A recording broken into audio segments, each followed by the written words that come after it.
अस्सलाम वालेकुम जी। एक छोटा जिहा अज तुहानूं सुनेहा देवांगे। अगस्त का महीना चल रहा। 14 अगस्त नूं पाकिस्तान नूं आज़ादी मिली सी, एक नवा मुल्क बनिया सी ते 15 अगस्त नूं इंडिया वाले सैलीब्रेट करते आज़ादी। तो मैं ये कहना चाहांगा भी किहड़ी आज़ादी? ये 1947 की वंड का संताप जिहड़ा ने भोगिया उन्होंने तो पुछ के देखो भी आज़ादी किद्दां मिली सीगी। हुण तुहानूं बाजियां की आवाज़ आ रही होनी है पिछे। मेरा ख्याल है भी ये 2-3 दिन वो कुत्ती चीका होना है भी किसी को कन पड़ी आवाज़ नहीं सुननी हैगी। एक तो ये मेरा ख्याल है भी किहड़ा तरीका है सैलीब्रेट करने का सानू अज तक नहीं इस गल की समझ आई।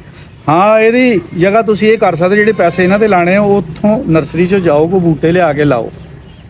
वो बूटे जिहड़े आ कल नूं बड़े होणगे, उन्हां दी तुहानूं ऑक्सीजन मिलेगी, उन्हां दे विच्चों तुहानूं छां मिलेगी, अगर फलदार आ तो फ्रूट मिलेगा। ये चीज़ां तो साडे माहौल नूं खुशगवार करनगियां। पर आ जिहड़े बाजे है ये मेरी नहीं समझ आती भी माँ प्यो पैसे किहड़ी गल दे दिंदे आ।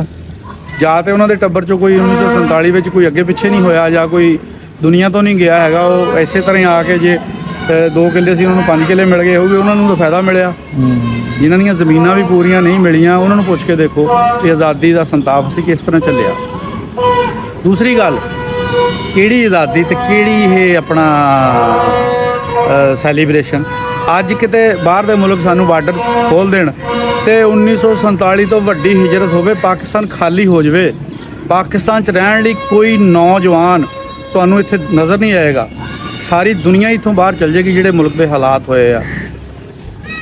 इस करके थोड़ा जिहा ख्याल करो, अगर आज़ादी नूं सैलीब्रेट करना तो वो सही मायने ना करो जिहदे नाल कल नूं साडी आउण वाली नस्ल जिहड़ी आ, साडे बच्चे जवान हो के किसी बूटे की छावें बह जाना। दे लो किस तरह साह भी नहीं लैण दे, इन्नी तो जोगी भी नहीं बजा सकता जिन्नी ये बजाई जाते हैं।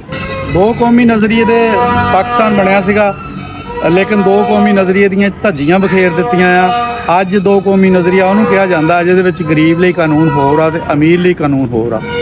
जिसकी लाठी उसकी बैंस वाला कानून साडे मुल्क च चल रहा है।